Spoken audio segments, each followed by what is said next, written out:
என்னடா அக்கா நீங்க மாறுங்க அக்கா நில்லுங்க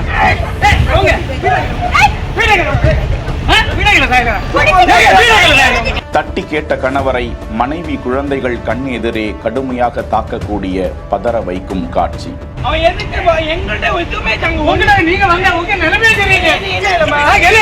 கன்னியாகுமரி மாவட்டம் குளச்சல் பகுதியை சேர்ந்த ஆல்வின் பால் தனது மனைவி குழந்தைகளோடு காரில் திண்ணங்கோடு அடுத்த புங்கரை பகுதி வழியாக சென்று கொண்டிருந்த போது அவருக்கு முன்னால் இருசக்கர வாகனத்தில் கிண்டல் கேலி செய்து கொண்டு அட்ராசிட்டியில் ஈடுபட்டவாறு காருக்கு வழிவிடாமல் போக்கு காட்டியபடி அந்த இளைஞர்கள் செல்லவே ஆல்வின் பால் கண்ணாடியை இறக்கி அவர்களை கண்டித்ததாக சொல்லப்படுகிறது. இதனால் ஆத்திரமடைந்த அந்த இளைஞர்கள் ஆல்வின் பாலை கீழே இறக்கி கடுமையாக தாக்கி இருக்கிறார்கள். ஆல்வின் பால் புகார் அளித்த நிலையில் விசாரணை மேற்கொண்ட காவல்துறையினர் 2 இளைஞர்களையும் கைது செய்து நீதிமன்றத்தில் ஆஜர்படுத்தி சிறையில் அடைத்திருக்கிறார்கள்.